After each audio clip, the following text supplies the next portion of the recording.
Hemos llegado a la semana número 6 y ahora vamos a hablar sobre el futuro continuo. El futuro continuo tiene que ver con lo mismo que el pasado continuo, el presente continuo, en donde el verbo estar está conjugado en esos tiempos precisamente. Por ejemplo, en el presente diríamos estoy y en el pasado se diría estaba. Y el continuo significa que tiene otro verbo más, aparte del verbo estar, y ese verbo está en ing. Entonces es muy fácil entender el futuro continuo, simplemente tienes que pensar en que está el verbo estar más otro verbo que termine en ando o yendo. Por ejemplo, estarás viendo. ¿Te das cuenta? El primer verbo está en futuro, estarás, y el segundo está en su forma continua, que es el verbo viendo, que termina en yendo precisamente. En el caso de él o ella, diríamos él, ella estará viendo. Nosotros estaremos viendo. ¿Te fijas que no decimos estamos viendo porque el estamos significa que está en presente, mientras que el estaremos está en futuro? O sea, esa es la idea principal del futuro continuo. Lo mismo sucede para vosotros, ustedes estarán viendo una película y ellos o ellas estarán viendo una película. Y en inglés vamos a usar el will be más otro verbo en ing. Y el will be siempre se va a repetir. El be recuerda que significa estar en este contexto. Estar, no ser, sino estar. Estar cantando, estar lloviendo, cosas por el estilo.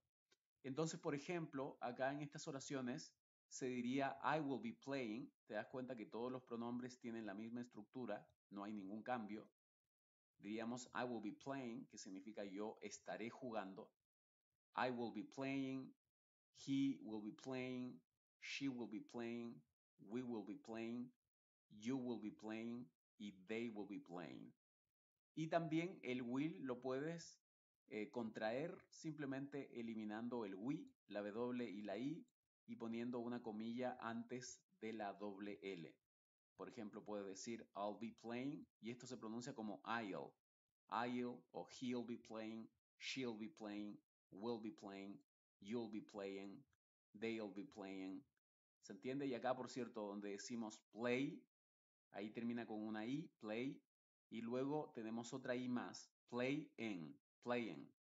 Esa es la forma en cómo se va a pronunciar. Y en oraciones negativas solamente tienes que usar el will not o el won't. Recuerda que el will o el won't lo único que está indicando es el tiempo futuro, nada más.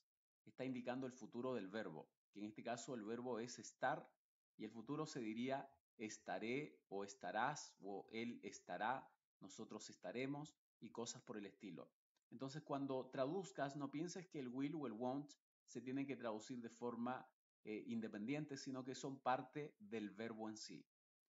Y en oraciones interrogativas simplemente tenemos que partir lo mismo que hemos hecho con el do, por ejemplo, en el presente, o el das.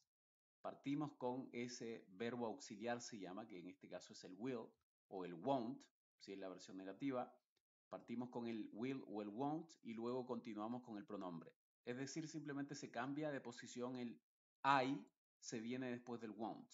O dicho de otra forma, el won't se viene antes que el I o antes que el pronombre en sí o el sujeto también lo podríamos llamar.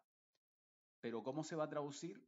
Es como no estaré jugando, o sea, aquí ni siquiera deberíamos traducir el yo, por ejemplo, o el él, pero lo puse solamente para que se entienda, pero técnicamente no deberíamos traducirlo. Por ejemplo, won't he be playing?